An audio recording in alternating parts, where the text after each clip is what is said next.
Hello, my name's Barry and I'm a Bristolian who lives in Bishopston.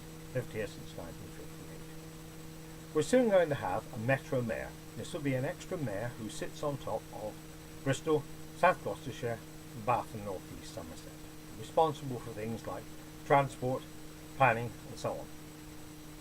I was toying with the idea of standing for Metro Mayor because we're going to have the same tired old politicians with the same tired old policies that will solve nothing. But I haven't got the £6,500 I need, so I decided instead to make a series of videos explaining what I would do if I was Metro Mayor. Well, what would I do? You may have read in the Bristol Post recently a letter from a lady called Sarah about her problems getting home from the Mall at Cribbs Causeway to where she lives in South Bristol. She describes waiting for over an hour and watching bus after bus go past to a place called Not in Service. How I wish I lived there, she says. It's quite a witty letter. I could have written a very similar letter to hers when I worked at Bishopsworth and lived in Redland. I used to wait over an hour for a bus too, and I'd see bus after bus going back empty to the depot, and when you finally got a bus, like her, I found it would only take me to Old Market, and then you'd either have to queue for another one or walk the rest of the way. So I ended up buying a car. The point is, I would have written that letter in 1970. That's 47 years ago. And that just shows what is wrong. In 47 years, we've not made one bus stop of progress in solving our transport problems. This isn't because there aren't solutions, there are. The problem is that the people who are standing for Metro Mayor will come up with the same old solutions, things like reopening railway stations, working with the bus company, introducing cashless payment.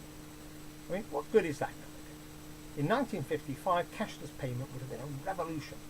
We used to have conductors on the buses then, and they had a big leather pouch with two pockets in it, one for bronze coins and one for silver.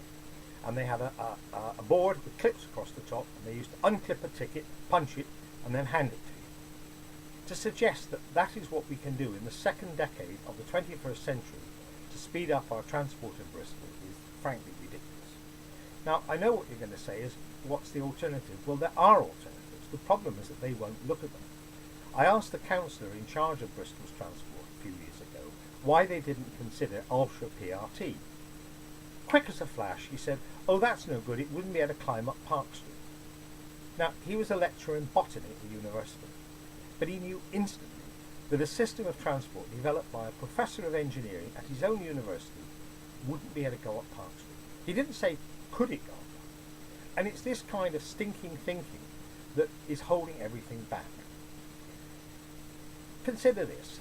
When we had a problem a couple of years ago with the local bus to where I live, one of the residents, a pensioner, told me how she'd wait at the bus stop for the 3 o'clock bus and it didn't come. So she waited for the 4 o'clock bus and then that didn't come. And then she had to pay for a taxi to get home. We haven't got the technology to move a pensioner a mile or two to their home. Yet you will have heard of a spacecraft called Rosetta. This travelled over 10 years, 4,000 million miles to rendezvous with a lump of rock, a comet, 317 million miles from Earth. It was just 2.5 miles by 2.7 miles in size. We have the technology to send a spacecraft on that kind of journey and hit that tiny speck in all the vastness of the solar system. But we can't move a pensioner a mile to their home.